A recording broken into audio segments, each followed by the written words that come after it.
The Fantastic History of the World by John Honey. Part 3. Ice creams. Ice cream, you scream, really? Ice cream is called the Great American Dessert. Although an American favorite, the US cannot claim to be responsible for originating it. While it is uncertain who invented ice cream, its history can be traced back to 400 BC.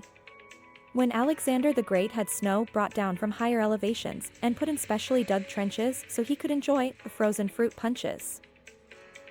Although the Chinese are said to have used a frozen mixture of rice and milk in 200 BC, the Persians used grape juice and other berries over ice, And the Romans with Emperor Nero about 2,000 years ago liked to have fruit over ice.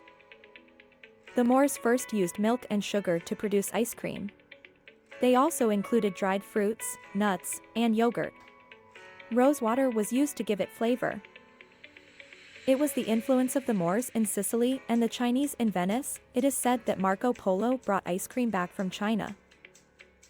This was a way to make milk and ice concoctions that probably gave birth to the gelato in Italy.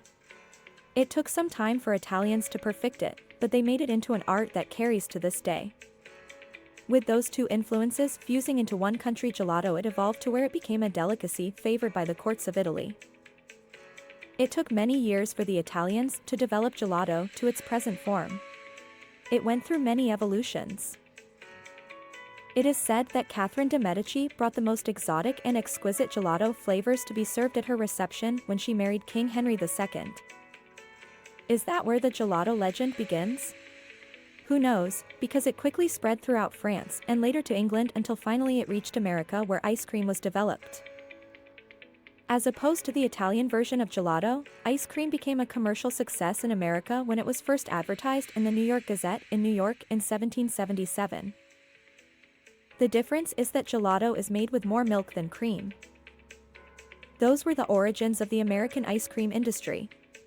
Bear in mind that all this was happening before the advent of electricity, so not only was it an art, but it required a skillful use of elbow grease. Ice cream was savored by some of the most famous Americans in history. George Washington and Thomas Jefferson served it to their guests, and First Lady Dolly Madison made it a household item. She served it to many of her guests at the White House. What would you guess is the most popular flavor of ice cream? If you said vanilla, you guessed it right.